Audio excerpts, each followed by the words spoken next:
Hello guys, welcome back to my YouTube channel Babita Chemistry Classes. This lecture is for 10th class for subject chemistry. Okay, this is our fourth lecture. In last lecture means in third lecture we have studied what chemical properties of metals and non-metals, and yes, most important thing that is reactivity series of metals. ठीक है, हम reactivity series पढ़ चुके थे किसकी, metals की। उसमें हमने ये पढ़ा था कि कौन सी मेटल जो है वो ज़्यादा रिएक्टिव होती है और कौन सी मेटल कम रिएक्टिव होती है। ठीक है, क्योंकि हमें डिस्प्लेसमेंट रिएक्शन के अंदर पढ़ना पड़ता है ना। जिंक जो है, जैसे कॉपर सल्फेट सॉल्यूशन रखा हुआ है, जिंक उसके अंदर डालते ही क्या बन जाता है, जिंक सल्फेट। मतलब जिंक जो है सल्फेट को अपने साथ लगा लेता है और कॉपर को छोड़ देता है। क्यों? क्योंकि जो ज़्यादा ताकतवर होता है उसी के साथ ही रिएक्शन होगी ना। जो ज़्यादा ताकतवर होगा वो कम ताकतवर को क्या कर देता है, हरा देता है। ठीक है, तो जिंक जो है कॉपर सल्फेट के साथ जाकर क्या करता है, कॉपर को तो डिस्प्लेस कर देता है और क्या बन जाता है वो खुद जिंक सल्फेट। ये हमने पढ़ा था। ऐसा हुआ क्यों? क्योंकि जो जिंक की रिएक्टिविटी थी वो कैसी थी, ज़्यादा थी। किससे? कॉपर से। कॉपर तो हाइड्रोजन से भी नीचे आ रहा था। ठीक है, तो इसका मतलब क्या है, कॉपर है, सिल्वर है, गोल्ड है, ये ऐसी मेटल्स हैं जो एसिड और वाटर में से हाइड्रोजन गैस को डिस्प्लेस नहीं कर सकती। ये कल हमने बहुत अच्छे से पढ़ लिया था। फिर हमने केमिकल प्रॉपर्टीज़ पढ़ी थी किसकी, नॉन मेटल्स की। ठीक है, कि जो नॉन मेटल्स हैं वो ऑक्सीजन के साथ कंबाइन करके ऑक्साइड्स का फॉर्मेशन कर रहे थे। और मैंने आपको बताया भी था कि जो नॉन मेटालिक ऑक्साइड्स होते हैं वो एसिडिक होते हैं नेचर के अंदर। ठीक है, लेकिन उनमें से कुछ हमने कैसे पढ़े थे, न्यूट्रल।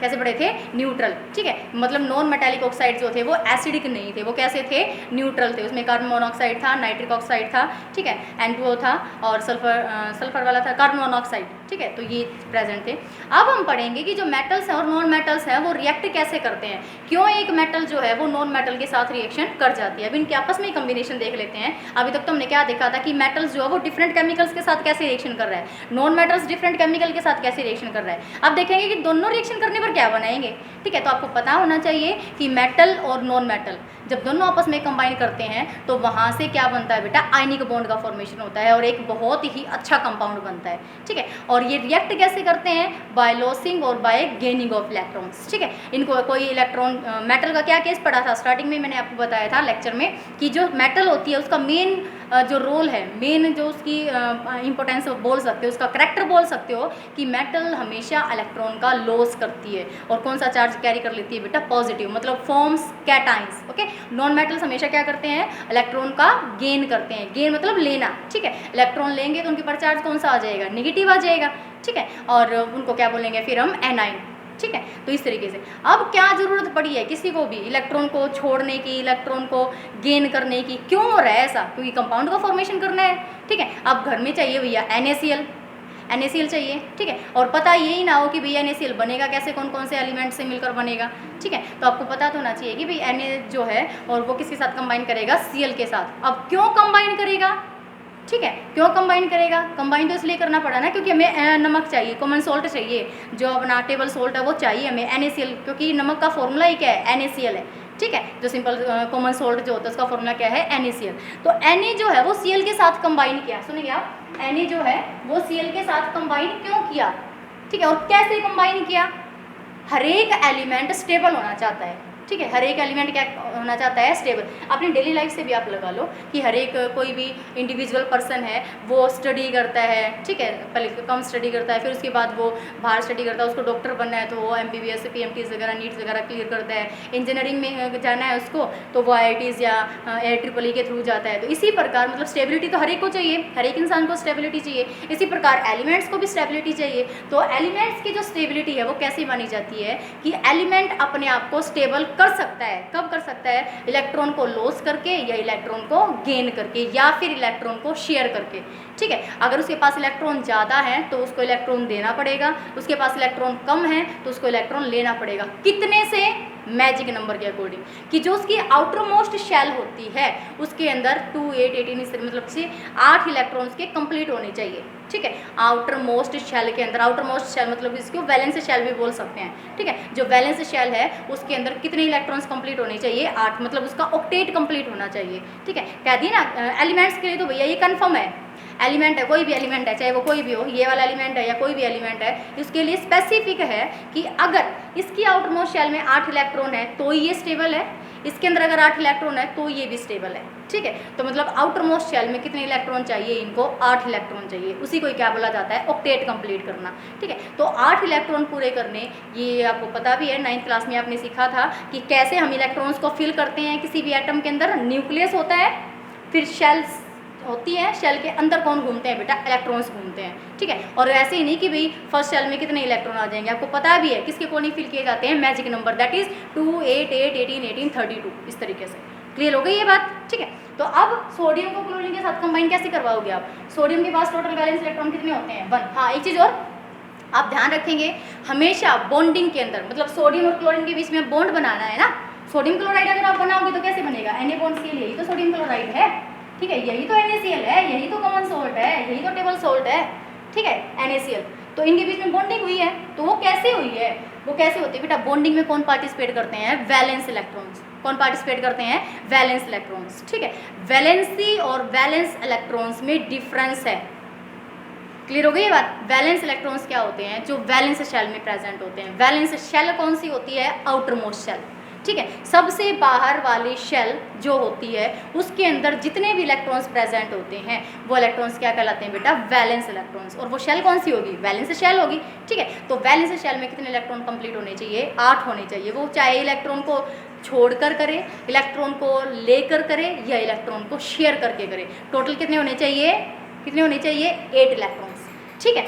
चलिए देखिए अब और मैंने बताया कि पार्टिसिपेट कौन करेंगे बॉन्डिंग में, बॉन्ड किससे बनेगा, वैलेंस इलेक्ट्रॉन्स से ही बॉन्ड बनेगा। तो सोडियम के वैलेंस इलेक्ट्रॉन कितने होते हैं, 1। और क्लोरीन के वैलेंस इलेक्ट्रॉन कितने होते हैं बेटा, 7। कितने होते हैं, 7 होते हैं। ये इलेक्ट्रॉन अपने दे देगा इसको, क्यों, क्योंकि इसका एटॉमिक नंबर कितना है, 11। इसका कितना होता है, 17 होता है, ठीक है। इसकी कन्फिगरेशन आपने सीखी होगी, कैसे लिखेंगे, 281, इसकी कितनी होगी, 287, यही होगी ना, ठीक है। अब 281 आप देख सकते हो, इसकी ये K शेल हो गई, ये L हो गई, ये M हो गई, यही चीज़ पढ़ी थी आपने 9th क्लास में, ठीक है। रिमाइंड कर लो इसको अच्छे से कि फर्स्ट शेल जो होती है K, L, M, इस तरीके से हम बोलते हैं। फर्स्ट शेल में मैक्सिमम 2 ही आ सकते हैं, सेकंड शेल में मैक्सिमम 8 ही आ सकते हैं, फिर 8 आ सकते हैं, फिर 18 आ सकते हैं, फिर 32, ठीक है, 18, 18, 32, इस तरीके से। ओके, इलेक्ट्रॉन्स, ये इलेक्ट्रॉन्स ही फिल कर रखे हैं। 11 सोडियम जैसे ये है आपके पास 11, ठीक है। सोडियम का एटॉमिक नंबर 11 है, इसका मतलब इसके अंदर इलेक्ट्रॉन्स भी 11 हैं और इसके अंदर प्रोटॉन्स भी 11 हैं। ध्यान रखेंगे बेटा आप, ठीक है। और ऊपर क्या होता है, मास नंबर, ये इसको देख लो, जिसको पता नहीं है वो देखो एक बार, ये क्या होता है, एटॉमिक नंबर, ठीक है। ऊपर वाला क्या होता है, एटॉमिक मास, या फिर हम इसको क्या बोल सकते हैं, एटॉमिक मास, ठीक है। एटॉमिक मास होता है ये, और नीचे वाला कौन सा होता है, एटॉमिक नंबर होता है, या फिर मास नंबर। ऊपर इसको क्या बोल सकते हैं, मास नंबर बोल सकते हैं, दिमाग से स्किप हो गया था, ठीक है। अब एटॉमिक नंबर किसके बराबर होते हैं, इलेक्ट्रॉन्स के बराबर होते हैं और प्रोटॉन्स के बराबर होते हैं। ध्यान रखेंगे आप, जितना एटॉमिक नंबर होगा ना किसी भी एलिमेंट का, उसके अंदर उतने ही प्रोटॉन होंगे, उतने ही इलेक्ट्रॉन होंगे। लेकिन इलेक्ट्रॉन जो है वो चेंज हो सकते हैं, जो इलेक्ट्रॉन्स हैं वो क्या हो सकते हैं, चेंज। जो इलेक्ट्रॉन्स हैं ये सिर्फ किसके लिए होंगे, for neutral species, for neutral species, ठीक है। अगर तुम्हारे पास न्यूट्रल स्पीशीज दे रखी है, न्यूट्रल एलिमेंट दे रखा है, ना ही कोई नेगेटिव चार्ज है उसके ऊपर, ना ही कोई पॉजिटिव चार्ज है, न्यूट्रल है स्पीशीज तुम्हारे पास, ठीक है, तो उसके लिए इलेक्ट्रॉन्स एटॉमिक नंबर जो होगा वो बराबर होगा, ठीक है। लेकिन अगर चार्ज है उस स्पीशीज के ऊपर तो आपके पास इलेक्ट्रॉन की संख्या वेरी कर जाएगी, लेकिन फिर भी एटॉमिक नंबर और प्रोटॉन्स जो है वो कैसे रहेंगे, इक्वल रहेंगे। इस चीज़ को ध्यान से समझ लो आप, ठीक है। फिर से देख लो, मान लीजिए कि सोडियम एलिमेंट लिया मैंने, उसका एटॉमिक नंबर 11 है और मास नंबर कितना है, 23। तो ऊपर वाला क्या होता है, मास नंबर, नीचे वाला क्या होता है, एटॉमिक नंबर। एटॉमिक नंबर किसके बराबर होता है, इलेक्ट्रॉन्स और प्रोटॉन्स के बराबर। लेकिन इलेक्ट्रॉन्स को हम चेंज कर सकते हैं जब हमारे पास कौन सी स्पीशीज आ जाएगी, आयनिक। अगर कोई कह दे कि सोडियम प्लस, अगर कोई कह दे कि सोडियम प्लस, इसका एटॉमिक नंबर 11 है, इसके अंदर इलेक्ट्रॉन बताओ, तो 11 थोड़ी ना बताओगे आप कह दो कहीं मैंने ने यही बताया था। मैंने तो बताया भैया न्यूट्रल स्पीशीज के लिए, and it is not neutral, it is cation, ठीक है, कैटाइन है और प्लस चार्ज आया हुआ है। और प्लस चार्ज कब आता है, जब इलेक्ट्रॉन छोड़ दिया जाता है। तो 11 इलेक्ट्रॉन तो थे ही थे, एक इलेक्ट्रॉन छोड़ दिया, अब इलेक्ट्रॉन की संख्या कितनी भाई, 10। अब कितनी, 10। तो आप ध्यान रखेंगे कि जो एटॉमिक नंबर होता है वो इलेक्ट्रॉन्स और प्रोटॉन्स के बराबर होता है। न्यूट्रल स्पीशीज के लिए एटॉमिक नंबर और प्रोटॉन हमेशा बराबर रहेंगे। न्यूट्रॉन कैसे कैलकुलेट करेंगे, न्यूट्रॉन भी सीखे होंगे ना कैलकुलेट करने। न्यूट्रॉन हम कैसे कैलकुलेट करते हैं, हमारे पास जो मास नंबर होता है ना, या एटॉमिक मास जो होता है, ठीक है, मास नंबर वो किसके बराबर होता है, न्यूट्रॉन प्लस में प्रोटॉन के, न्यूट्रॉन प्लस प्रोटॉन।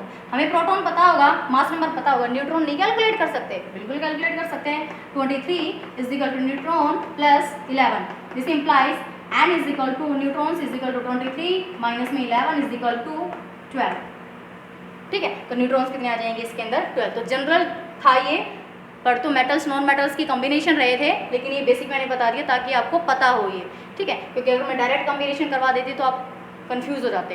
तो ये सारी चीज़ों का आपको पता होना जरूरी है कि कोई भी एलिमेंट अगर गिवन है उसका अगर आपको एटॉमिक नंबर पता है, इसका मतलब आपको उसका क्या पता है, इलेक्ट्रॉन्स भी पता है उसके अंदर और प्रोटॉन्स भी पता है। न्यूट्रॉन्स तो हम कैलकुलेट कर ही सकते हैं अगर उसका मास नंबर भी पता हो। क्लियर हो गई ये बात। और मास नंबर जो होता है वो अप्रोक्सीमेटली डबल होता है उसके एटॉमिक नंबर का in case of even atomic number, ठीक है। अगर आपके पास ऑड एटॉमिक नंबर है तो डबल करके 1 ऐड कर दो, इवन है तो उसका सिंपल डबल, ठीक है। तो ये छोटी सी ट्रिक है, कई एलिमेंट्स के लिए काम आ जाती है, तो आप थोड़ा सा ध्यान रखेंगे, याद करने पड़ेंगे इनके एटॉमिक मास आपको। क्लियर हो गई ये बात, ठीक है। चलते हैं अपने कंसेप्ट के ऊपर, इसको मैं रब कर देती हूँ, नोट डाउन करना है तो हो चुका होगा अभी तक तो नोट डाउन, ठीक है। अब देखो मेटल्स और नॉन मेटल्स कंबाइन क्यों किए, इसीलिए कंबाइन किए क्योंकि सोडियम क्या थी, मेटल थी, क्लोरीन क्या थी, नॉन मेटल थी। क्लोरीन को एक इलेक्ट्रॉन लेने की ज़रूरत है और जो सोडियम उसको एक इलेक्ट्रॉन गेन करने की छोड़ने की ज़रूरत है। कैसे, ये सोडियम क्लोरीन, इसके वैलेंस इलेक्ट्रॉन कितने 7, इसका वैलेंस इलेक्ट्रॉन कितना 1, इसकी कॉन्फ़िगरेशन कितनी 281, इसकी कितनी 287। आउटर मोस्ट शेल में इसके पास कितने इलेक्ट्रॉन है, 1 है, मतलब बैलेंस इलेक्ट्रॉन कितने हैं इसके 1, इसके वैलेंस इलेक्ट्रॉन कितने हैं 7, ठीक है।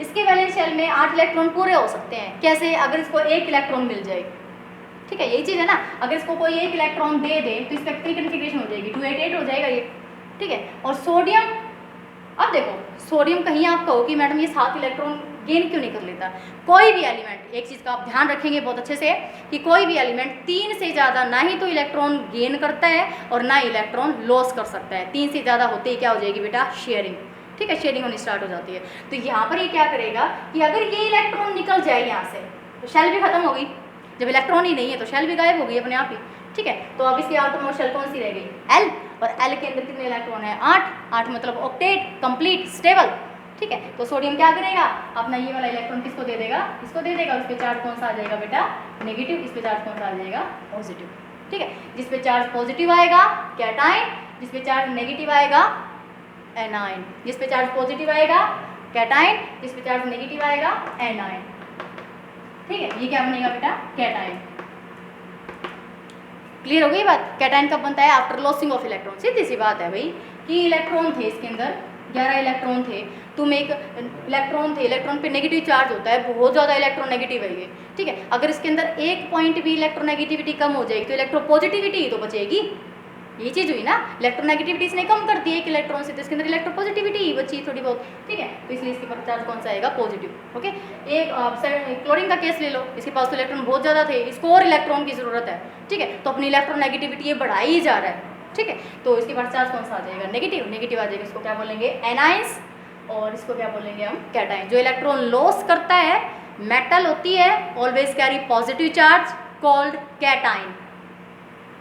जो एलिमेंट गेन करता है नॉन मेटल होती है, always carry negative charge, called A9. Clear हो गई ये बात, ठीक है। लेकिन अपनी पीरियोडिक टेबल के अंदर जो है बहुत सारी मेटल्स नॉन मेटल्स ऐसी हैं जो इलेक्ट्रॉन लॉस और गेन करते हैं, मतलब कि हर एक एलिमेंट जो है वो स्टेबल होना चाहता है by sharing, by gaining, by losing of electrons. लेकिन अपनी पीरियोडिक टेबल के अंदर एक ग्रुप ऐसा भी है जिसको स्टेबल होने की ज़रूरत नहीं है, ऑलरेडी स्टेबल है।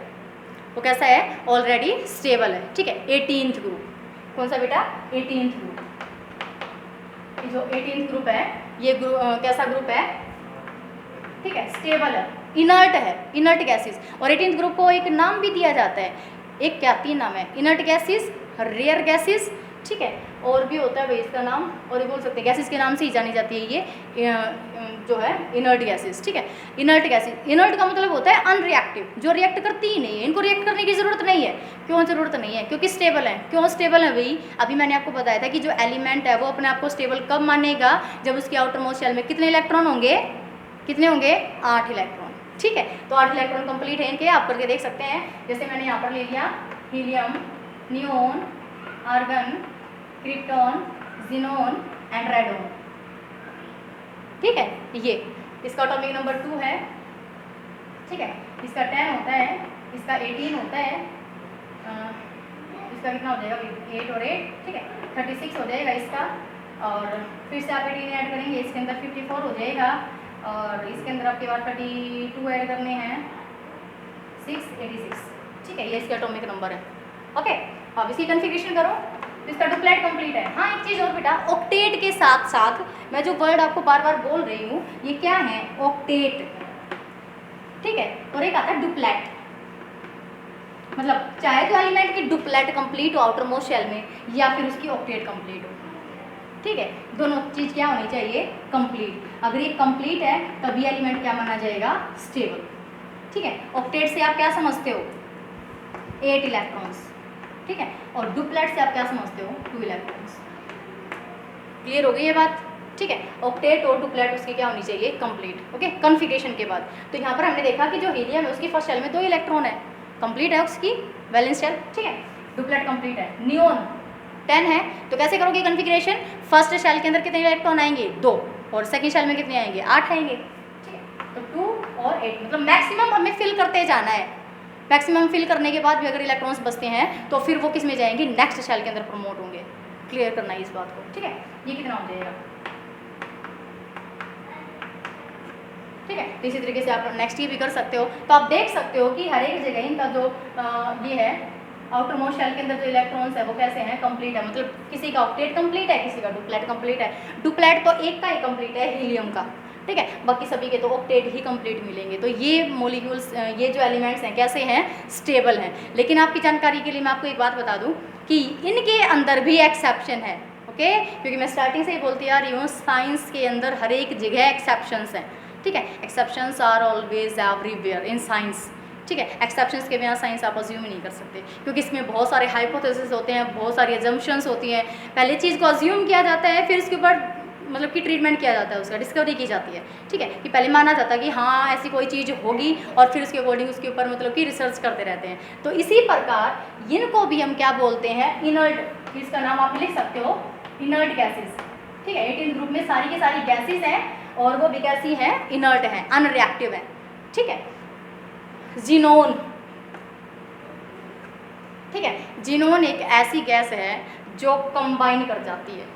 ठीक है, मतलब कि जो रिएक्ट कर जाती है, इनमें से कोई रिएक्शन नहीं करती किसी भी दूसरे एलिमेंट के साथ एक्सेप्ट जिनोन। और रेडॉन का तो यूज़ किया जाता है, रेडियो एक्टिव है ये। ठीक है, तो इसका जो रेडियो एक्टिव सब्सटेंसेस होते हैं उनका तो बहुत जगह यूज़ होता है, रेडियो एक्टिविटी के लिए यूज़ किया जाता है। ठीक है, डिफरेंट ट्रीटमेंट के लिए यूज़ कर सकते हैं। इसका देखो एक बार जिनोन का, कि ये हायर क्लास का कंसेप्ट है, वैसे आपको बताना मैंने ज़रूरी समझा कि जिनोन जो है वो कंबाइन कर जाता है ऑक्सीजन और फ्लोरीन के साथ, ऑक्सीजन और फ्लोरीन के साथ। ठीक है, क्योंकि एक कंपाउंड था, प्लेटिनम का कंपाउंड था जिसको बनाया गया था ऑक्सीजन के साथ, तो देखा गया कि उसकी जो बॉन्ड डिसोसिएशन एंथैल्पी है वो बराबर थी किसके, जिनोन के। प्लेटिनम की जो बॉन्ड डिसोसिएशन एंथैल्पी थी वो बराबर थी किसके, जिनोन के। तो अगर वो कंबाइन कर सकता है तो ये भी तो कंबाइन कर सकता है। ठीक है, तो इसलिए जो है ये जिनोन जो है वो कंबाइन कर जाता है ऑक्सीजन और फ्लोरीन के साथ, और बहुत ही इंटरेस्टिंग और बहुत ही इंपॉर्टेंट कंपाउंड्स का फॉर्मेशन करता है, जो बहुत ही इंपॉर्टेंट पार्ट है +2 क्लास का। ठीक है, +2 क्लास में अलग से आते हैं जिनोन कंपाउंड्स, और वहाँ से 101% क्वेश्चन पूछा जाता है। ठीक है, क्योंकि एक्सेप्शंस में से ही तो निकलते हैं ना, क्योंकि कौन ज़्यादा अच्छे से एक्सेप्शंस पढ़ता है, नंबर तो वही ज़्यादा लेगा। आधा नंबर तो हर एक बार जो टीचर है वो हर बार काटता है हर एक बच्चे के लिए, तो हाफ मार्क्स इसको मिलेगा जो एक्स्ट्रा एक्सप्लेनेशन देता है। ठीक है, एक्स्ट्रा बताता है। आप इसमें ये लिखोगे, अगर ग्रुप के लिए आ गई बात कि 18th ग्रुप को डिस्क्राइब करो, क्या क्या बताओगे, 18th group is the last group of the predictable, extremely on left and right hand side. ठीक है, left and right hand side. ठीक है, अब इनर्ट गैसेस बोलते हैं, रेयर गैसेस बोलते हैं, सारी की सारी गैसेस हैं। और एक पर्सन कोई ऐसा हो, एक बच्चा कोई ऐसा हो जो लिख दे जिनोन जो है वो इनर्ट नहीं है, वो कंबाइन कर जाता है ऑक्सीजन और फ्लोरीन के साथ due to the same bond dissociation enthalpy with the platinum. Okay, तो उसको ज़्यादा मार्क्स मिलेंगे ना। ठीक है, और टीचर जो है वो उसको एडवांस में भी दे सकता है कि भाई आधा तो दे ही दिया मैंने इसको एडवांस में, आधा और दे देता हूँ, इसका कहीं आगे कटेगा तो वहाँ पे एडजस्टमेंट हो जाएगी। तो इस तरीके से फुल मार्क्स आ जाते हैं बच्चे के, 100 आउट ऑफ 100 भी आ जाते हैं साइंस में। ठीक है, तो आप भी इतनी ही डिटेल में पढ़ा करें। ओके, मैंने आपको पूरा ग्रुप का नाम बता दिया कि भाई ये एलिमेंट्स ऐसे हैं जो रिएक्ट नहीं करते हैं, तो इसी को ही बोला जाता है इनर्टनेस ऑफ गैसेज। ठीक है, इनर्टनेस ऑफ गैसेज की जो गैसेज हैं वो कैसी होती हैं, इनर्ट होती हैं। और इस इनर्ट का मीनिंग क्या है बेटा, अनरिएक्टिव। ठीक है, ये रिएक्शन नहीं करती, ये रिएक्ट नहीं करती, ये अनरिएक्टिव है, अपने आप आराम से बैठे हुए हैं, कोई दिक्कत नहीं है, कोई आओ जाओ, कोई किसी के साथ रिएक्शन करो, इनको कोई मतलब नहीं है एक्सेप्ट ज़ीनोन। ठीक है, सिंपल कंडीशंस पे तो ये भी रिएक्शन नहीं करता। ओके, बॉन्ड डिस्ट्रीब्यूशन एंथैल्पी कैसी होती है, बहुत ज़्यादा होती है इसकी। ठीक है, now let us start next topic, that is ions. ये जनरल हो गया। ठीक है, नोट कर लिया होगा आपने, नहीं किया तो थोड़ा सा और रहता है, इसको नोट डाउन कर लो। आयंस पे चलते हैं। आयंस क्या होते हैं, एटम मॉलिक्यूल पढ़ लिया आपने, उसके बाद आता है आयंस। आयंस क्या होते हैं, न्यूट्रल तो बोल नहीं सकते आप इसको क्योंकि चार्ज प्रेजेंट है इसके ऊपर। ठीक है, it is the charge species. ठीक है, जो एटम्स का ग्रुप हो सकता है, एटम भी हो सकता है या फिर एटम्स का ग्रुप भी हो सकता है। तो इसके बारे में डेफिनेशन क्या लिखेंगे आप, इट इज़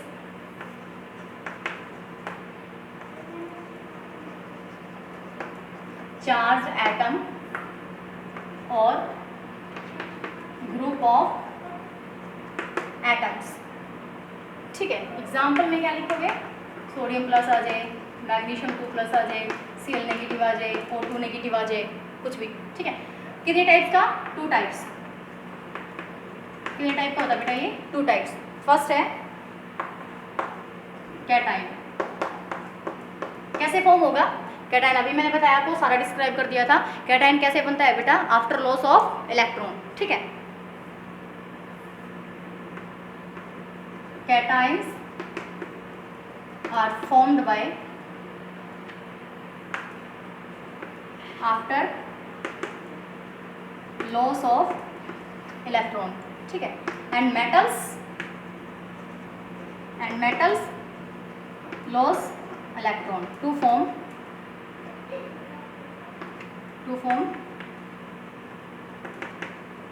positive charge. ठीक है, and positive charge carry species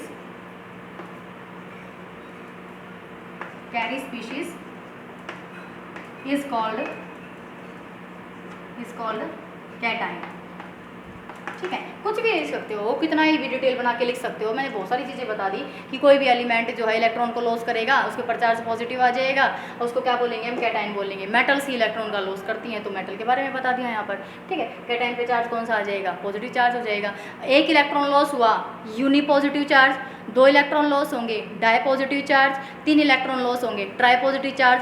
4 electron, 4 electron पे तो क्या होनी स्टार्ट हो जाएगी, शेयरिंग होनी स्टार्ट हो जाती है। ठीक है, तो सिर्फ 3 इलेक्ट्रॉन, तो 3 इलेक्ट्रॉन अगर वो लॉस कर देता है तो कौन सा चार्ज आ जाएगा, उसके ऊपर 3 पॉजिटिव चार्ज आ जाता है। ओके, रब कर देती हूँ मैं इसको।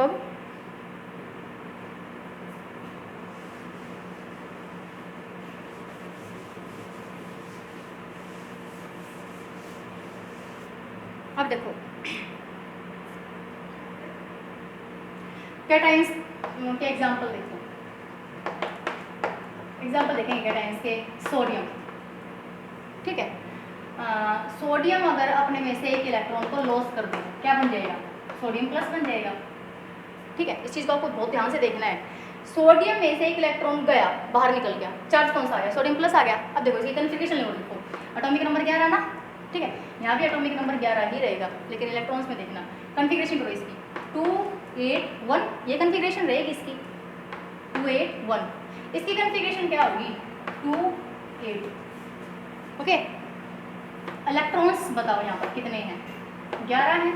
प्रोटॉन भी कितने हैं, 11 हैं। यहाँ पर इलेक्ट्रॉन्स कितने हैं, 10। ठीक है, क्योंकि पॉजिटिव चार्ज है।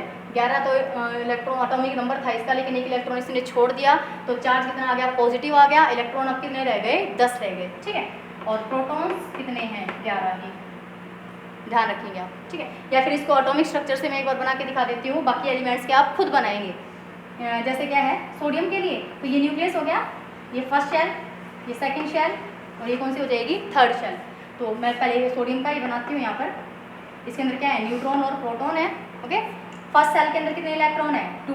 सेकंड शेल के अंदर कितने हैं, 8, और थर्ड सेल के अंदर 1। ठीक है, जब इसने इलेक्ट्रॉन को लॉस करना है तो क्या बनेगा, ये इलेक्ट्रॉन लॉस करेगा ना ये। ठीक है, तो ये न्यूक्लियस, ये फर्स्ट शेल और ये सेकंड शेल, न्यूट्रॉन और प्रोटॉन। ओके, फर्स्ट शेल में कितने इलेक्ट्रॉन, 2 इलेक्ट्रॉन, और सेकंड शेल में कितने इलेक्ट्रॉन, 1। और जो 1 इलेक्ट्रॉन था वो तो हमने लॉस ही कर दिया ना यहाँ से। जब ये 1 इलेक्ट्रॉन लॉस होगा तो ये चीज़ भी लॉस हो जाएगी, जो शेल है वो भी खत्म हो गई। जब इलेक्ट्रॉन ही नहीं है, इलेक्ट्रॉन के लिए ही तो शेल है ना, जब इलेक्ट्रॉन ही नहीं है तो शेल का क्या काम है, तो शेल भी कम हो जाती है। तो इसको हम क्या बोलेंगे, सोडियम प्लस। ये क्या बन गया, सोडियम प्लस। ठीक है, इससे रिलेटेड मैं आपको एक बहुत ही अच्छी सी बात बता देती हूँ, नोट कर लेना आप, ये हायर क्लास की है।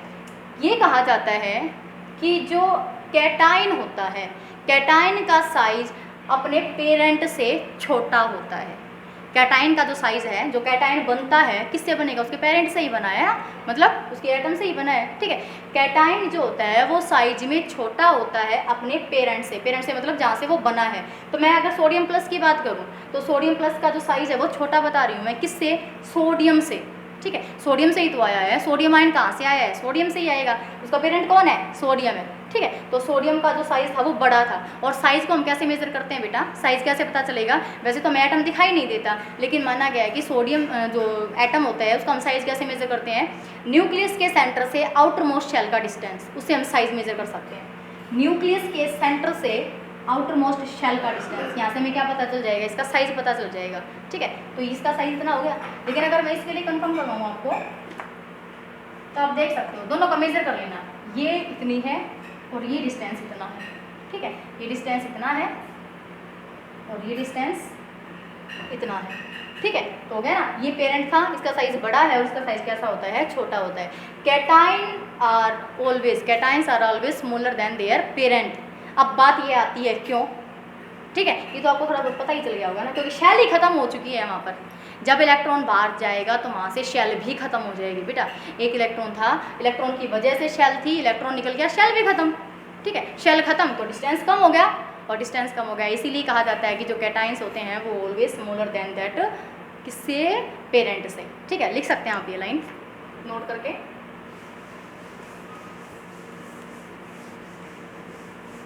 इसको नोट डाउन करें, साथ साथ नोट डाल के लिख लो। ये cations are always smaller than their parent atom. ठीक है, ड्यू टू, किसकी वजह से, ड्यू टू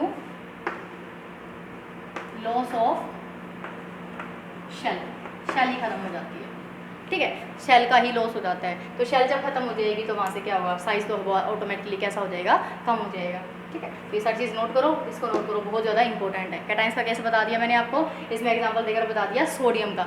मैग्नीशियम का आप खुद बनाएंगे और ऑक्सीजन का भी, सॉरी मैग्नीशियम और एल्यूमिनियम। ठीक है, इनके लिए आप खुद पढ़ेंगे। ओके, ड्रॉ करो इसको जल्दी से।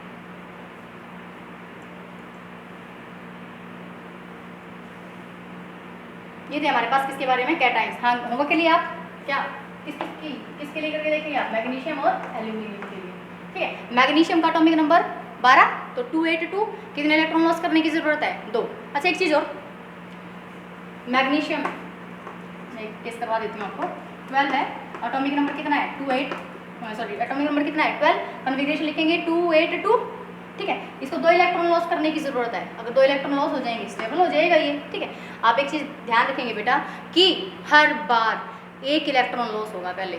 ठीक है, यहाँ पर 2 इलेक्ट्रॉन लॉस करने ना, तो कोई आप सोचो कि जो मैग्नीशियम है वो एक बार में ही अपने दोनों इलेक्ट्रॉन लॉस कर देगा, नहीं, पहले वो 1 इलेक्ट्रॉन लॉस करता है, फिर उसको दोबारा सप्लाई करनी पड़ती है एनर्जी, फिर वो दूसरा इलेक्ट्रॉन लॉस करेगा। ठीक है, इलेक्ट्रॉन को बाहर निकालने के लिए हमें एनर्जी देनी पड़ती है, तो पहले फर्स्ट इलेक्ट्रॉन निकालने के लिए एनर्जी देनी पड़ेगी, फिर सेकंड इलेक्ट्रॉन को निकालने के लिए एनर्जी जो है वो देनी पड़ती है। वो मैं आपको हायर क्लास में बताऊंगी, +1 का जो टॉपिक रहेगा उसके अंदर कि वो कैसे होता है। ठीक है, अभी आप ध्यान रखें कि एक साथ दोनों जो इलेक्ट्रॉन है वो पास आउट नहीं हो सकते, पहले 1 इलेक्ट्रॉन बाहर जाएगा, फिर दूसरा इलेक्ट्रॉन बाहर जाता है। इसी प्रकार एल्यूमिनियम को तो 3 करने पड़ेंगे। ठीक है, ट्राई पॉजिटिव चार्ज जाएगा वो, तो पहले एल्यूमिनियम 1 करेगा, फिर दूसरा करेगा, और फिर उसके बाद तीसरा इलेक्ट्रॉन लॉस करता है। क्लियर हो गई बात। ठीक है, अब मैं इसको रब कर देती हूँ, अब चलते हैं एनाइंस के ऊपर।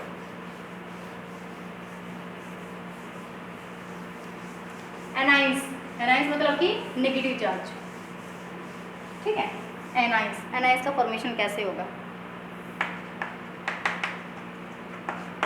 Anions are the species which carry negative charge.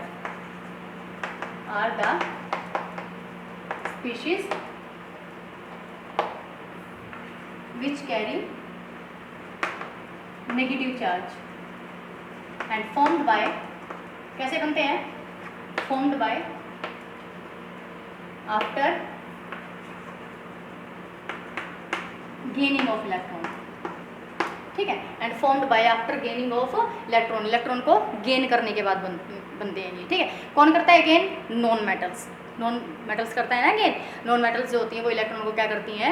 Gain करती हैं, ठीक है। जैसे क्लोरीन है, ऑक्सीजन है, नाइट्रोजन है। मैंने आपको एक चीज़ लिखवाई थी,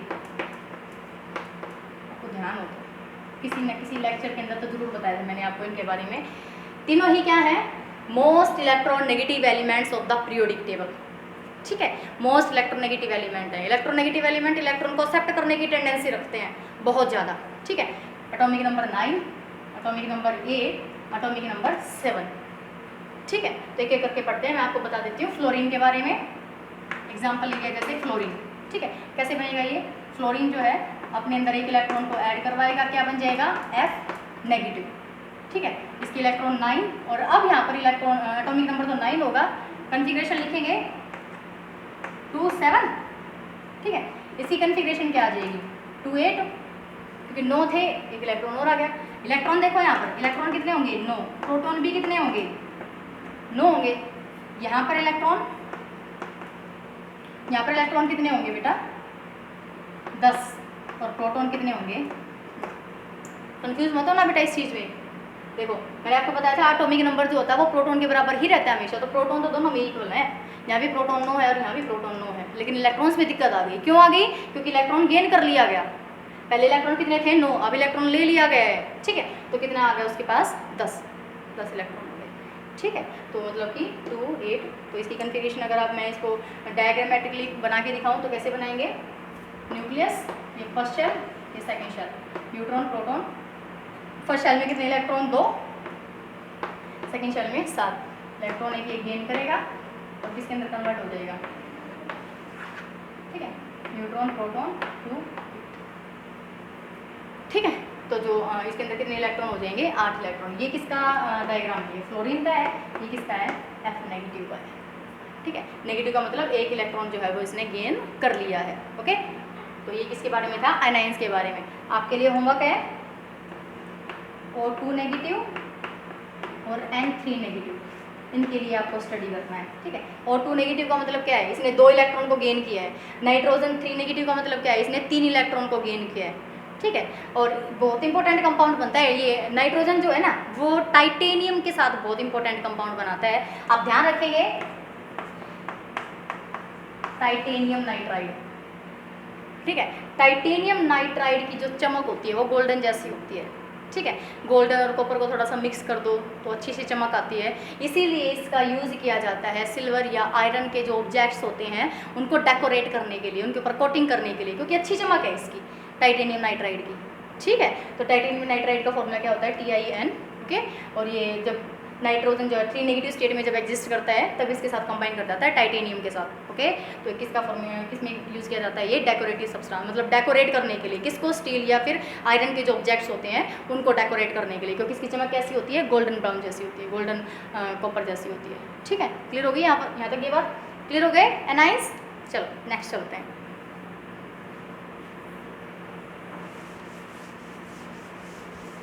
आपको ये तो पता ही है कि जो केमिकल बॉन्ड होता है, बॉन्डिंग में कौन से इलेक्ट्रॉन्स पार्टिसिपेट करते हैं? कौन से इलेक्ट्रॉन पार्टिसिपेट करते हैं बेटा? Valence electrons. और वैलेंस इलेक्ट्रॉन्स को हम किससे शो करते हैं? इलेक्ट्रॉन डॉट स्ट्रक्चर से। मतलब कि एक देख लो आप, इलेक्ट्रॉन डॉट रिप्रेजेंटेशन,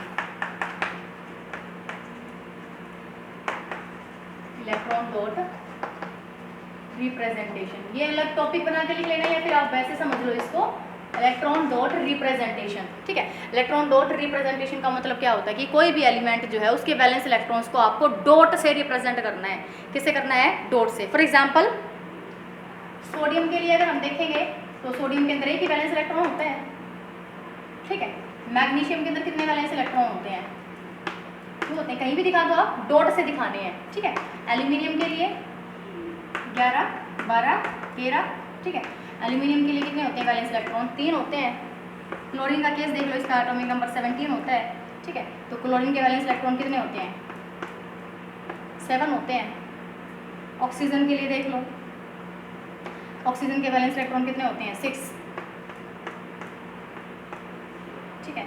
फिर नाइट्रोजन, नाइट्रोजन का 7, तो 2 और 5, नाइट्रोजन के वैलेंस इलेक्ट्रॉन कितने हो जाएंगे? 5 हो जाएंगे, ठीक है। तो मतलब कि इलेक्ट्रॉन डॉट रिप्रेजेंटेशन, चाहे वो कैटायन हो या एनाइन हो, उसके जो इलेक्ट्रॉन्स हैं उसको आप मतलब वैलेंस इलेक्ट्रॉन्स, उनको आपको किससे रिप्रेजेंट करना है? डॉट से रिप्रेजेंट करना है, ठीक है। इलेक्ट्रॉन डॉट रिप्रेजेंटेशन का मतलब ही क्या है कि जितने भी कैटायंस या एनाइंस हैं उनको तुम्हें किससे रिप्रेजेंट करना है? डॉट से, ठीक है। वैलेंस इलेक्ट्रॉन्स जो होते हैं, क्योंकि वैलेंस इलेक्ट्रॉन्स ही इंपॉर्टेंट है, वही बॉन्डिंग में पार्टिसिपेट करेंगे, ठीक है। क्योंकि उन्हीं से ही तो पता चलेगा ना कि कितने इलेक्ट्रॉन लॉस या गेन करने की ज़रूरत है, ठीक है। अब पढ़ते हैं कि कैटायंस और एनाइंस जो है वो आपस में रिएक्शन करके कैसे केमिकल बॉन्ड का फॉर्मेशन करते हैं। और केमिकल बॉन्ड बेटा कितने टाइप के होते हैं? मेनली 3 टाइप्स के होते हैं। आयनिक बॉन्ड, कोवलेंट बॉन्ड और एक होता है कोऑर्डिनेट बॉन्ड। वो हमारे सिलेबस में नहीं है, वो हम +2 क्लास के अंदर पढ़ेंगे, ठीक है। कोऑर्डिनेट बॉन्ड भी बोल सकते हैं या फिर उसको डेटिव बॉन्ड भी बोला जाता है, ओके। मेन जो है हम दो पे फोकस करेंगे, वो कौन कौन से हैं? Ionic bond and covalent bond. चलो, ये इलेक्ट्रॉन डॉट रिप्रेजेंटेशन हो गई। उसके बाद देखते हैं केमिकल बॉन्ड।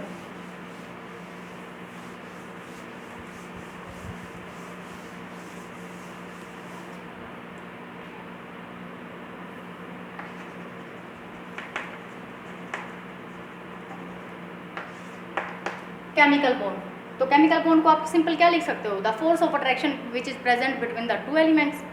लिख लो इसको, the force of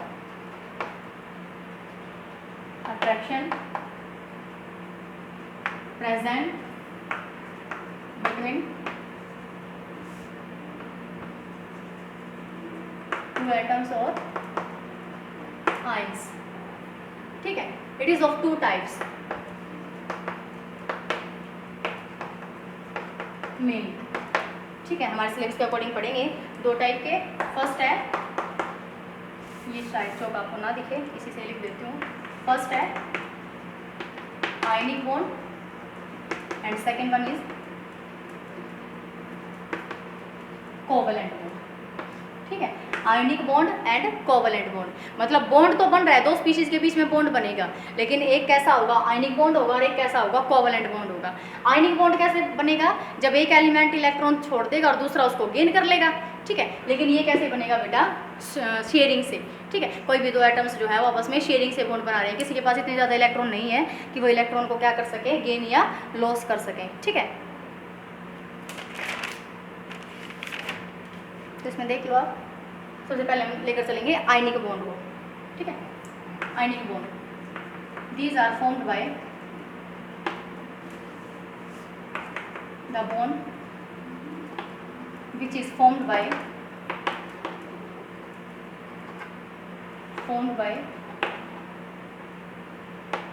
loss or gain of electron between 2 atoms, ठीक है। 2 एटम्स के बीच में इलेक्ट्रॉन एक तो लॉस कर दे और दूसरा उसको क्या कर ले? गेन कर ले, ठीक है। तो वहाँ से क्या बनेगा? हमारे पास आयनिक बॉन्ड बनेगा।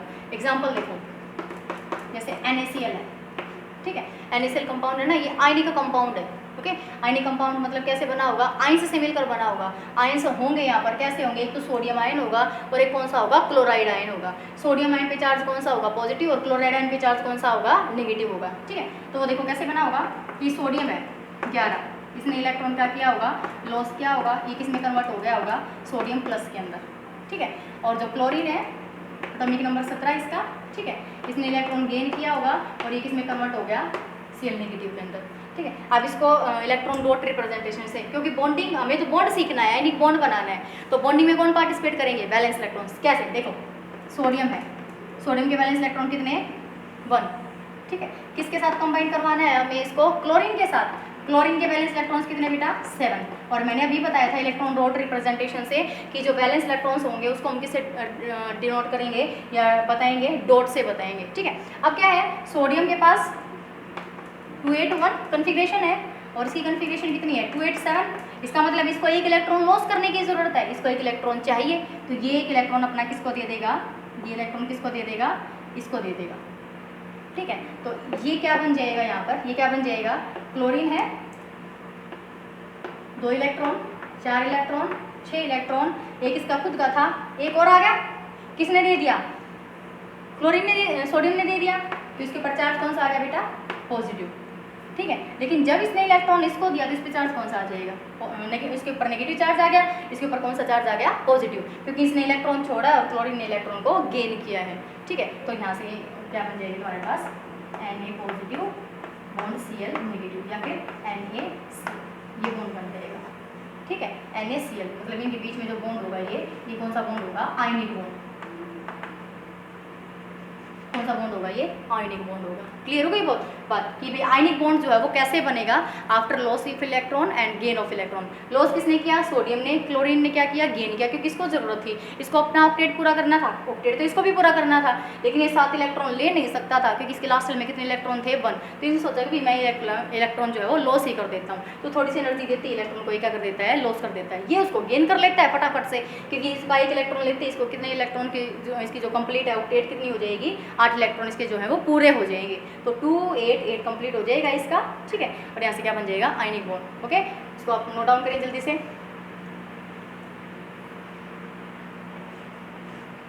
यहाँ पर कॉन्फ़िगरेशन लिखिए, इसकी कितनी होगी, 2 8 8।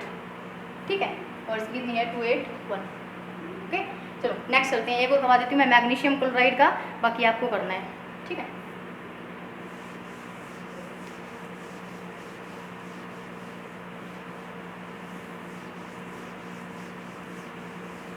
मैग्नीशियम क्लोराइड देखते हैं MgCl2 कैसे बनता है।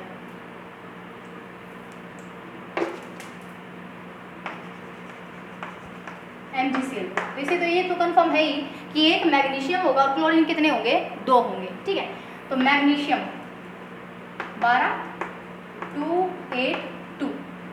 ठीक है, 2 क्लोरीन चाहिए इसको, 2 क्लोरीन रिएक्शन करेंगे ना,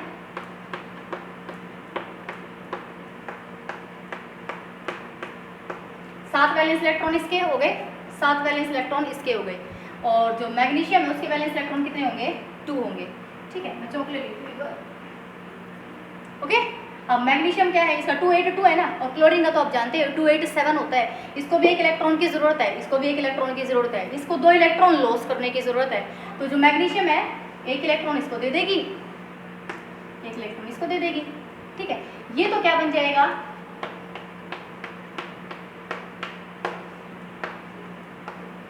आगे नेगेटिव चार्ज, ये भी क्या बन जाएगा इलेक्ट्रॉन को देने के बाद, अगर मान लीजिए कि इलेक्ट्रॉन यहाँ आ गया। ठीक है, 2 4 6 8 कंप्लीट हो गई ऑक्टेट इसकी, ये भी क्या बन जाएगा,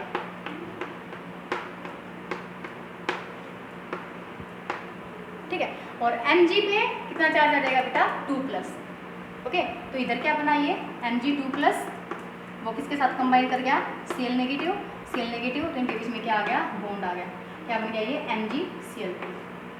ठीक है, क्या बन गया, MgCl2। इनके बीच में जो बॉन्ड होता है वो कौन सा होता है, आयनिक बॉन्ड होता है। ओके, MgCl2, एक मैग्नीशियम के साथ कितने क्लोरीन कंबाइन करेंगे, 2 क्लोरीन कंबाइन करते हैं। ओके, नोट डाउन करो इसको जल्दी से।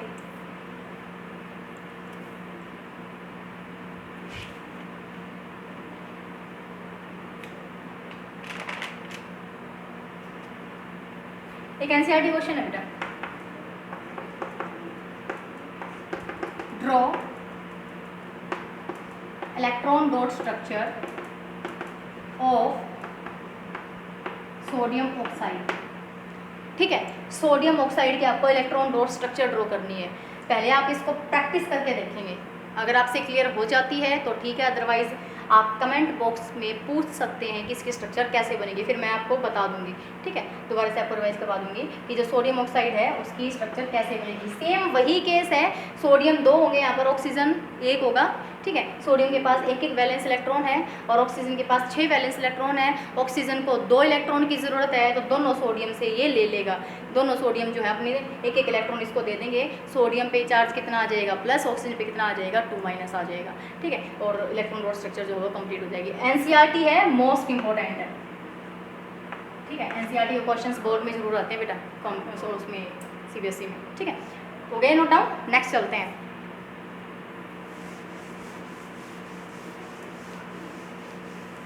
आपको स्ट्रक्चर्स ड्रॉ करनी है।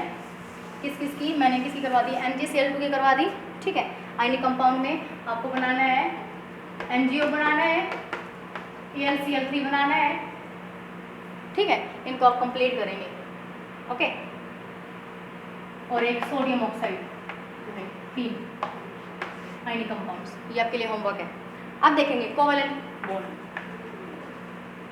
कोवेलेंट बॉन्ड, जो कोवेलेंट बॉन्ड होता है वो कैसे बनता है, बाय शेयरिंग, ठीक है। It is formed by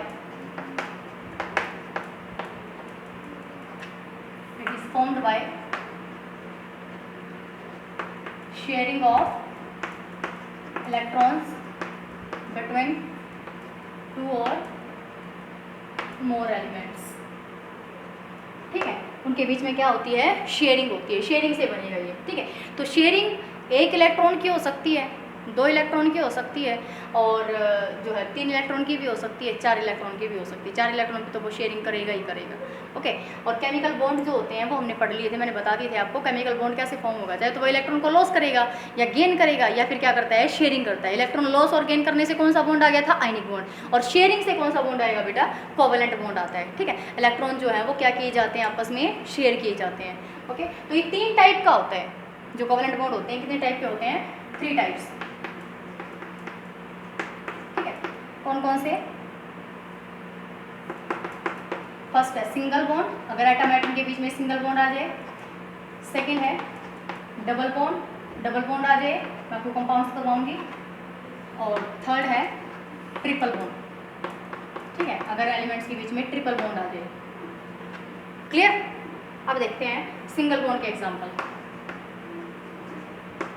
single bond मतलब एलिमेंट्स के बीच में सिंगल बॉन्ड हो, ठीक है। तो इसमें एग्जांपल हम ले लेते हैं Cl2 का, H2 का, या फिर और हो सकता है आपके पास HCl हो सकता है, ठीक है, CH4 हो सकता है।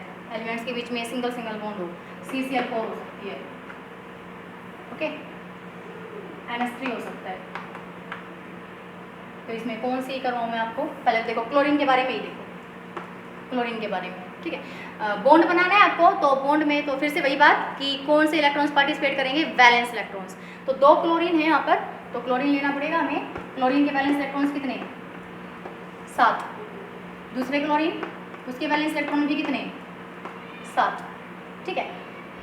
अब ये वाला क्लोरीन इसको देगा तो इसके 6 रह जाएंगे, ये इसको देगा तो इसके 6 रह जाएंगे। क्या होगी यहाँ पर, शेयरिंग होगी। भाई इसको, इसके पास 7 इलेक्ट्रॉन है, अगर इसको 1 इलेक्ट्रॉन मिल जाए तो इसकी ऑक्टेट कंप्लीट, और इसको अगर 1 इलेक्ट्रॉन मिल जाए तो इसकी ऑक्टेट कंप्लीट। तो क्या करेगा, इस ध्यान से देखेंगे स्ट्रक्चर को, 2 4 6 और एक 7 है ना, 1 इलेक्ट्रॉन इसका शेयर करेगा। ये मैं डिफरेंट चौक से बना रही हूँ इसको ताकि आपको अच्छे से क्लैरिफाई हो जाएगी। क्लियर हो गई बात। इस क्लोरीन को, इस क्लोरीन के खुद के कितने थे, 7 थे, ठीक है। एक इसका शेयर कर लेगा ये, क्लियर हो गया। और आप ये बात तो जानते ही हो कि 2 इलेक्ट्रॉन से क्या बनता है बेटा, एक बॉन्ड बनता है। सिंगल बॉन्ड बन गया, इसी को क्या बोला गया, कोवेलेंट बॉन्ड। ये क्या है, कोवेलेंट बॉन्ड। क्या है ये, कोवेलेंट बॉन्ड, ठीक है। शेयरिंग करने से कौन सा बॉन्ड आता है बेटा, कोवेलेंट बॉन्ड आता है। क्लियर हो गई ये बात। किसी भी कंपाउंड का वो पूछ सकता है। अब जैसे एक कॉम्प्लिकेटेड है, मैं यहाँ पे अमोनिया का करवा देती हूँ, अमोनिया, ठीक है। अमोनिया का फॉर्मूला क्या होता है, NH3, ओके।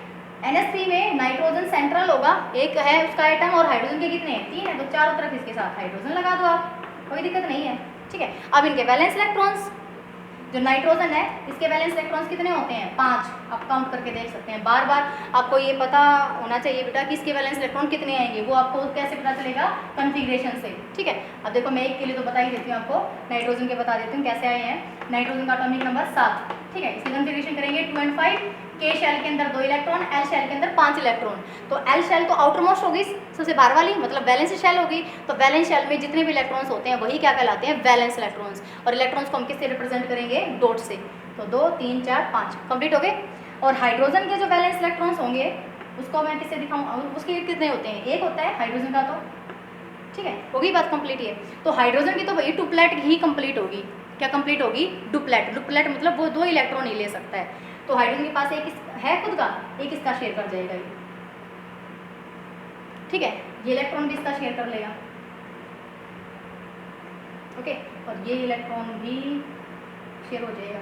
अब देखो नाइट्रोजन की बारी आ गई ना, नाइट्रोजन को तो अपना ऑक्टेट पूरा करना है, कैसे पूरा करेगा? 5 तो इसके खुद ये है ही है वैलेंस इलेक्ट्रॉन, एक इस हाइड्रोजन से शेयर कर लेगा, एक इससे शेयर कर लेगा और एक इससे शेयर कर लेगा। ओके, मैं इसको अलग पेन से दिखाऊंगी।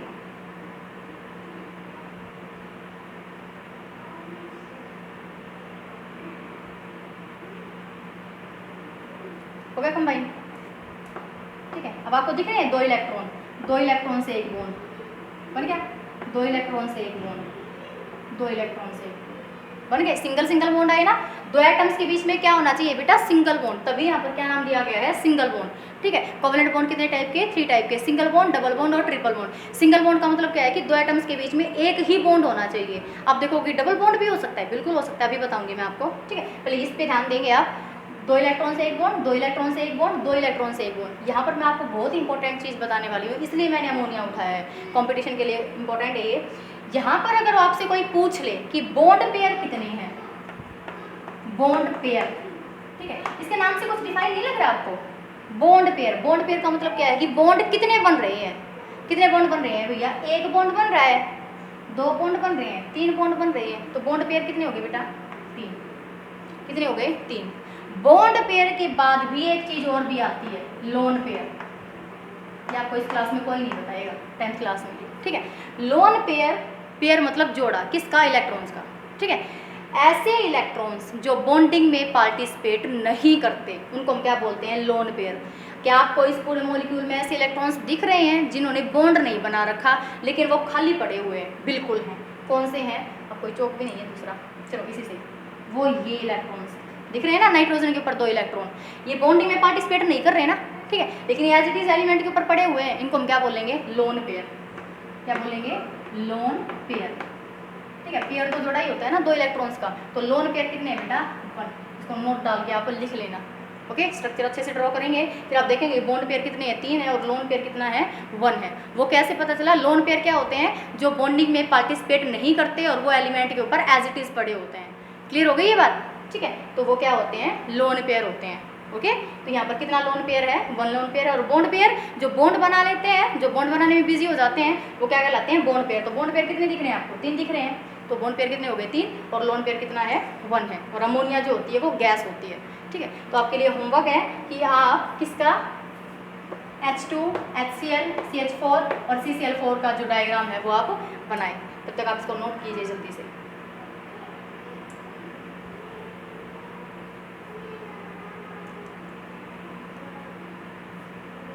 ठीक है, ये इंपॉर्टेंट है बेटा, इसको बहुत अच्छे से सीखेंगे आप, ओके। ये कौन सी स्पीशीज बताई है मैंने आपको? दोनों जो सिंगल बॉन्ड से बॉन्डेड है, ठीक है। सिंगल बॉन्ड ही 2 एलिमेंट्स के बीच में है। स्क्रीनशॉट ले लो जल्दी से। डन, नेक्स्ट चलते हैं डबल बॉन्ड के ऊपर। मैं इसको रब कर रही हूँ।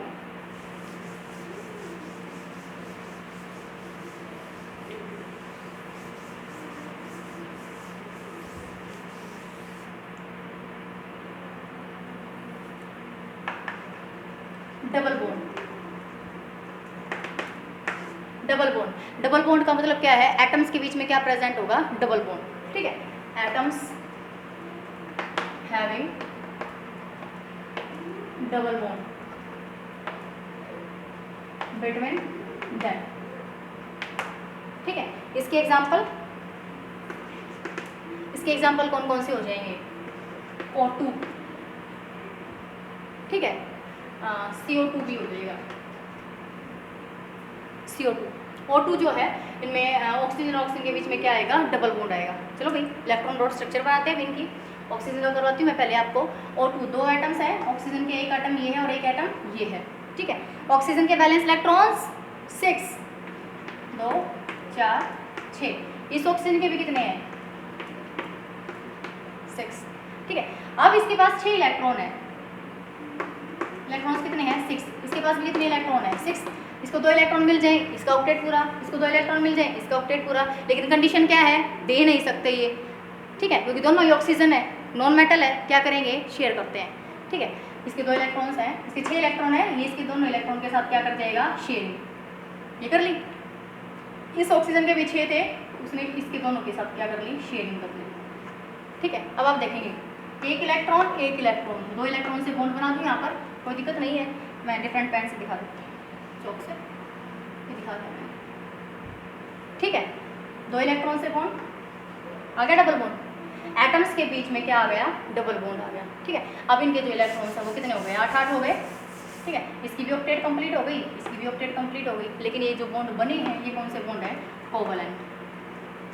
कौन से बॉन्ड बने बेटा, ये कोवलेंट बॉन्ड बने। ठीक है, अब CO2 के लिए देखो, CO2 के लिए एक कार्बन के साथ ऑक्सीजन कितने हैं, 2 हो जाएगा। वैलेंस इलेक्ट्रॉन लिखेंगे इनके,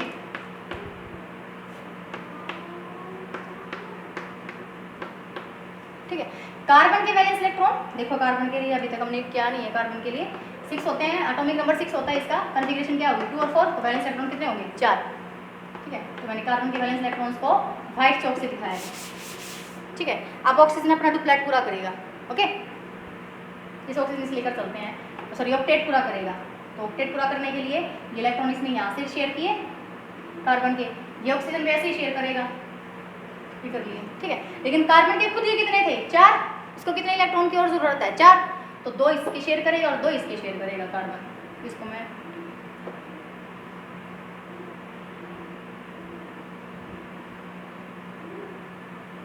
ठीक है अलग अलग पेन से दिखा दिया मैंने आपको। अब देखो 2 इलेक्ट्रॉन ये हो गए, डबल बॉन्ड, सॉरी बॉन्ड, यहाँ पर बॉन्ड आ गया, यहाँ पर बॉन्ड आ गया। तो कार्बन और ऑक्सीजन के बीच में, मतलब कार्बन डाइऑक्साइड में कार्बन और ऑक्सीजन के बीच में कितनी बॉन्डिंग होती है बेटा, डबल बॉन्डिंग होती है।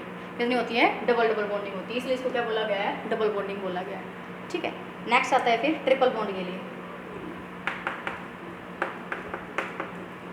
ट्रिपल बॉन्ड में क्या आ जाएगा, एटम्स हैविंग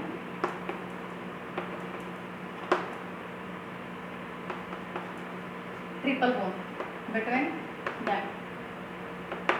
ठीक है, उनके बीच में ट्रिपल बॉन्ड प्रेजेंट होगा। इसका एग्जांपल होगा N2। ठीक है, N2 नाइट्रोजन गैस। देखो नाइट्रोजन गैस के लिए देखो, नाइट्रोजन बैलेंस इलेक्ट्रॉन्स कितने, 5। ठीक है, इसके 5 इलेक्ट्रॉन है, 3 इसके शेयर कर लेगा, ये इसके 5 इलेक्ट्रॉन है, शेयर कर लेगा। Okay, bond bond triple bond बन गया। ठीक है, तो ये किसका एग्जांपल हो जाएगा, ट्रिपल बॉन्डिंग का एग्जांपल हो जाता है। एक एग्जांपल और होगा इसमें किसका, C2H2, ये भी इंपॉर्टेंट कंपाउंड है, इसको और बनाओ C2H2 को।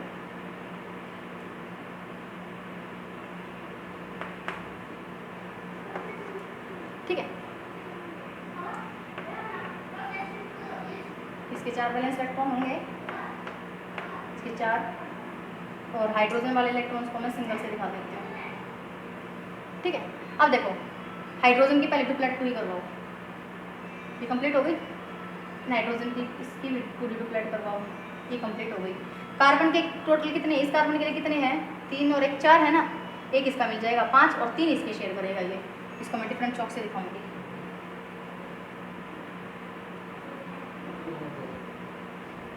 डन। ठीक है, इसी प्रकार इस कार्बन के लिए भी 4 तो इसके खुद ये है, एक इसका ले लिया 5 और 3 इसके शेयर कर देगा।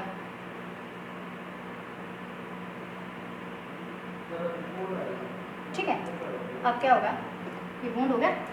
हाइड्रोजन कार्बन के बीच में तो सिंगल बॉन्ड, यहाँ भी सिंगल बॉन्ड, लेकिन कार्बन कार्बन के बीच में बेटा 1 2 3 ट्रिपल बॉन्डिंग। ठीक है, C2H2, इसका नाम होता है इथाइन। इथाइन, ठीक है, और ये अपने कॉमन नेम से ज़्यादा जानी जाती है, इसका नाम होता है एसिटिलीन। एसिटिलीन लिखो बेटा इसको, ACETYLENE, एसिटिलीन गैस। ठीक है, ऑक्सीएसिटिलीन गैस होती है जो आयरन ऑब्जेक्ट्स को वेल्ड करने के लिए यूज़ की जाती है। तो हमें तो स्ट्रक्चर से मतलब था, वो हम आगे पढ़ेंगे 4th चैप्टर के अंदर, इन सभी कार्बन कंपाउंड्स को, इसको कार्बन कंपाउंड बोला जाता है, हाइड्रोकार्बन है ये। ठीक है, तो आप देख सकते हो C2H2 का जब स्ट्रक्चर ड्रॉ होगा तो वहाँ पर कौन सी बॉन्डिंग आती है, कार्बन कार्बन के बीच में ट्रिपल बॉन्डिंग। आपके लिए एक होमवर्क है कि आप यहाँ लिख देती हूँ होमवर्क आपके लिए, क्या कि आप C2H6 और C2H4 की स्ट्रक्चर ड्रॉ करेंगे। ठीक है, C2H6 और C2H4 की स्ट्रक्चर ड्रॉ करेंगे। ओके, अगर कोई भी दिक्कत आती है तो आपको कमेंट बॉक्स में लिखकर ज़रूर पूछना है। ठीक है, कोई भी प्रॉब्लम आती है तो मैं आपको ज़रूर मतलब सोल्व करवाऊंगी कोई भी चीज़। अगर आप पूछोगे नहीं तो मुझे पता कैसे चलेगा, ठीक है। पहले आप इनको स्ट्रक्चर्स को सभी को ड्रॉ करके, देखने में बहुत आसान लगता है कि हाँ सब कुछ ये ऐसे ही है, एक इलेक्ट्रॉन इधर और एक इलेक्ट्रॉन इधर, कंबाइन ही तो करवाना है, ठीक है। लेकिन मैंने जैसे डिफरेंट पेन चॉक्स का यहाँ पर यूज़ कर रखा है, आप अपनी नोटबुक में अगर अच्छे से यूज़ करेंगे तो बहुत अच्छा बन जाएगा यहाँ पर, ठीक है। तो आपको क्या करना है, ये सारे के सारे जो डायग्राम्स है वो बहुत अच्छे से बनाने हैं नोटबुक के अंदर, डिफरेंट पेन्स का यूज़ करना है, वैलेंस इलेक्ट्रॉन्स को डिफरेंट पेन से यूज़ करना है, तब बनाना है, ठीक है। इसको बनाओ, फिर आगे चलते हैं। अब इसमें एक टॉपिक ये लास्ट रह गया, चैप्टर तो अभी कंप्लीट नहीं हुआ है, लेकिन इस जो अपना टॉपिक था मेन, उसमें ये रह गया कि भाई आयनिक और जो कोवलेंट कंपाउंड्स होते हैं उनके बीच में मेन डिफरेंस क्या है, ठीक है। आयनिक कंपाउंड्स और कोवलेंट कंपाउंड्स, तो ये भी आपका होमवर्क है कि जो आयनिक कंपाउंड्स और जो कोवलेंट कंपाउंड्स हैं उनके बीच में आपको डिफरेंस लिखना है। अगर कोई भी प्रॉब्लम आएगी किसी भी बच्चे की इंडिविजुअली भी, तो भी मैं आपको लिखवा दूंगी नेक्स्ट लेक्चर के अंदर, ठीक है। आज इसी लेक्चर के अंदर इतना ही था। बाकी मैं मेन बता देती हूँ कि जो आयनिक कंपाउंड्स होते हैं वो कैसे होते हैं, उनका मेल्टिंग बॉइलिंग पॉइंट कैसा होता है, बहुत ज़्यादा होता है, क्योंकि उनके बीच में फोर्स ऑफ अट्रैक्शन स्ट्रॉन्ग होती है, इलेक्ट्रोस्टैटिक फोर्स ऑफ अट्रैक्शन, ठीक है। लेकिन जो कोवलेंट कंपाउंड्स होते हैं, कोवलेंट बॉन्ड होता है, वीक बॉन्ड होता है, तो मेल्टिंग और बॉइलिंग पॉइंट कैसा होता है, बहुत कम होता है। फिर दूसरा पॉइंट ये हो सकता है, मेल्टिंग पॉइंट बॉइलिंग पॉइंट ज़्यादा है तो वो सॉलिड स्टेट में एग्जिस्ट करते हैं, कौन, आयनिक कंपाउंड्स। लेकिन जो कोवलेंट कंपाउंड्स हैं वो किस फॉर्म में एग्जिस्ट करते हैं, लिक्विड और गैसियस स्टेट के अंदर एग्जिस्ट करते हैं, ठीक है, क्योंकि मेल्टिंग और बॉइलिंग पॉइंट बहुत कम है ना। तीसरा क्या लिख सकते हो, सॉलिबिलिटी के बारे में बता दो कि जो आयनिक कंपाउंड्स हैं वो पानी के अंदर बहुत अच्छे सॉल्युबल हैं, फटाफट से कंबाइन कर जाते हैं, नहाते बहुत अच्छे से हैं वो, ठीक है, पानी के साथ उनको मजा आता है। लेकिन जो कोवलेंट कंपाउंड्स हैं वो पानी में सॉल्युबल नहीं होते, वो किस में सॉल्युबल होते हैं, ऑर्गेनिक सॉल्वेंट्स के अंदर सॉल्युबल होते हैं, ठीक है। तो ये 3-4 पॉइंट हैं, अगर आपसे क्लियर हो पाता है तो आप लिख लेना, अदरवाइज अगर किसी भी बच्चे का पर्सनल कमेंट आता है तो मैं इसमें लिखवा दूंगी आपको नेक्स्ट लेक्चर के अंदर, ठीक है। तो ये लेक्चर यहीं तक ही था, इसमें बहुत इंपॉर्टेंट चीज़ें बताई बेटा मैंने आपको। इन सभी स्ट्रक्चर्स को आप अपनी नोटबुक में ड्रॉ करेंगे, प्रॉब्लम्स आने पर आप अपनी क्वेरी लेंगे, अदरवाइज आप भूल जाओगे, ठीक है। ये आगे हर क्लासेस के अंदर फिर से रिपीट होंगे, ठीक है। अगर आपको बेसिक नहीं पता होगा तो वहाँ पर आप कॉम्प्लिकेटेड स्ट्रक्चर्स की जो इलेक्ट्रॉन डॉट स्ट्रक्चर है वो कैसे ड्रॉ कर पाओगे, ओके। तो ये बेस है अपना, इसको अच्छे से पढ़ के चलेंगे, अच्छे से समझ के चलेंगे, ठीक है। तो इस लेक्चर में इतना ही था। अगर आपको वीडियो पसंद आई हो तो वीडियो को शेयर कीजिए, लाइक कीजिए, कमेंट कीजिए। Thank you.